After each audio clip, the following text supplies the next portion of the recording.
ஜீ தமிழ் தொலைக்காட்சி நேயர்களுக்கு வணக்கம்.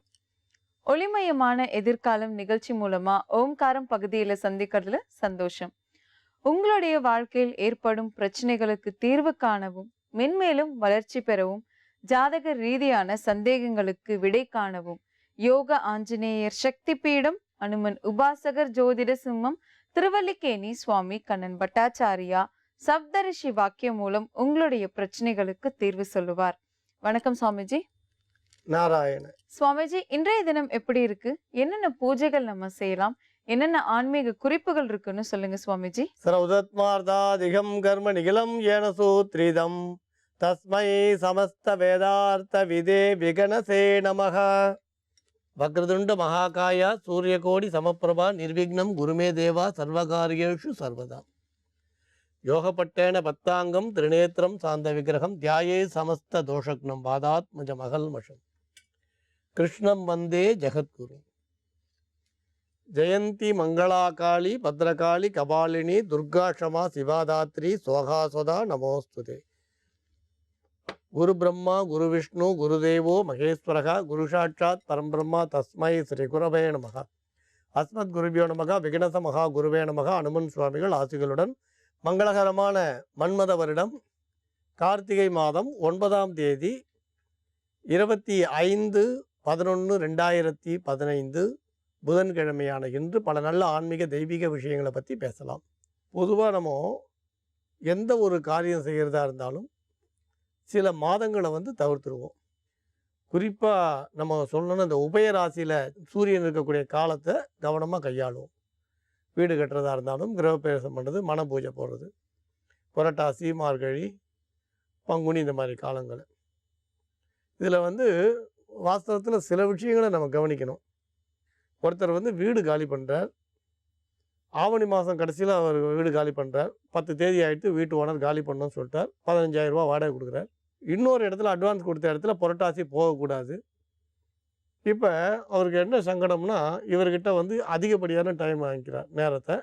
அப்போ அவர் என்ன சொல்கிறாருன்னா, புரட்டாசி மாதம் விட்டால் கார்த்திகை மாதம் சொல்லும்பொழுது அவர் இன்னும் ஒரு 10 தேதி கூட சொல்கிறார். அப்போ 2 மாதம் இங்கே 30,000 ரூபா வாடகையும், இப்போ புதுசாக ஒரு இடத்துக்கு அட்வான்ஸ் கொடுத்த இடத்துல 30,000மும் 60,000 ரூபாய் செலவு பண்ணுறார். இப்போ கொஞ்சம் யோசனை பண்ணி பாருங்கள், 30,000 முடிய வேண்டிய விஷயத்தில் 2 பங்கு வாடகை செலவு பண்ணுறார். அதேமாதிரி ஒருத்தர் ஒரு சின்ன கடை ஆரம்பிக்கணும்னு அட்வான்ஸ் வாங்குகிறார். பேங்க்லேருந்து லோன் வாங்குறார், அட்வான்ஸை கொடுத்துட்டார். இப்போ மார்கழி மாதம் வருது, நான் திறக்கலைன்னு சொல்லி தை மாதம் 20 தேதி ஆட்டம் தள்ளி போடுறார். அப்போ கார்த்திகை 10, தை 20, 30, 60 நாள் தள்ளி போடுறார். ஆனால் அவர் வங்கியில் வாங்கின கடனுக்கு 2 மாத காலம் அவர் என்ன பண்ண போகிறார்? வட்டி ஆசலும் கட்டணும் லோனுக்கு.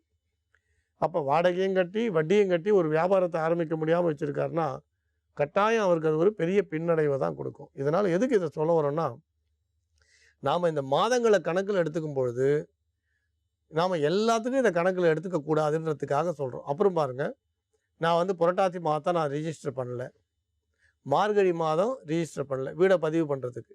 ஏன் இதை சொல்ல வரோன்னா, ஒரு வீடு கட்டி கிரகப்பிரவேசம் போகிறதுக்கு சொல்லப்பட்டது வேண்டாம் இந்த மாதத்தில் பண்ணாதேன்னு சொன்னதை நம்ம எல்லாத்துக்கும் எடுத்துட்டோம். ஒரு வியாபாரம் ஆரம்பித்தாலும் அந்த மாதம் கூடாதுன்றோம், ஒரு வண்டி வாங்கணுன்னாலும் கூடாதுன்றோம்.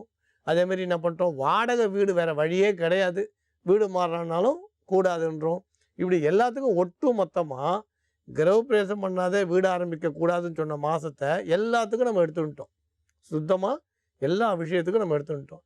அப்போ என்ன ஆகிடுதுன்னா, பொருளாதார ரீதியாக கட்டாயம் நஷ்டப்படுறோம். அதனால் இந்த மார்கழி புரட்டாசி அப்படின்னு சொன்னால் வீடு கட்டுறதுக்கோ கிரகப்பிரவேசத்துக்கோ சொன்ன விஷயத்த நாம் வீடை கடை ஆரம்பிக்கிறதுக்கு, ஒப்பந்தத்தில் அக்ரிமெண்ட்டில் கையெழுத்து போடுறதுக்கு, வீடை ரிஜிஸ்டர் பண்ணுறதுக்கு, இல்லை கல்யாணத்தை பதிவு திருமணம் பண்ணுறதுக்கு. அப்போ கல்யாணம் ஏற்கனவே நடந்தாச்சு, 1 வருஷமோ 2 வருஷமோ ஆகிப்போச்சு, அதை பதிவு பண்ணணும். அதுக்கு தை மாதம் ஏன் காத்துட்டுருக்கீங்க? மார்கழி மாதம் பண்ணுங்க. அதில் எந்த பரிகாரமும் வேண்டாம். பரிகாரமே நான் வேண்டான்றேன், தாராளமாக பண்ணுங்கள். இதுக்கு எதுக்கு பரிகாரம்?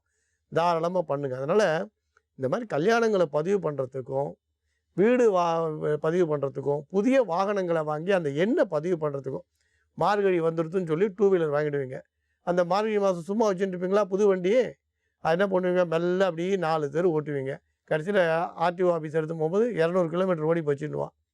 இல்லை எங்கேயாவது வழியில் யாராவது பிடிச்சிட்டான்னு வச்சுக்கோங்க, காவல்துறை தன் கடமையை செய்யும்னு சொல்லி ஒரு 1000 ரூபாய் பெனால்ட்டியோ 2000 பெனால்ட்டி கட்டுவீங்க.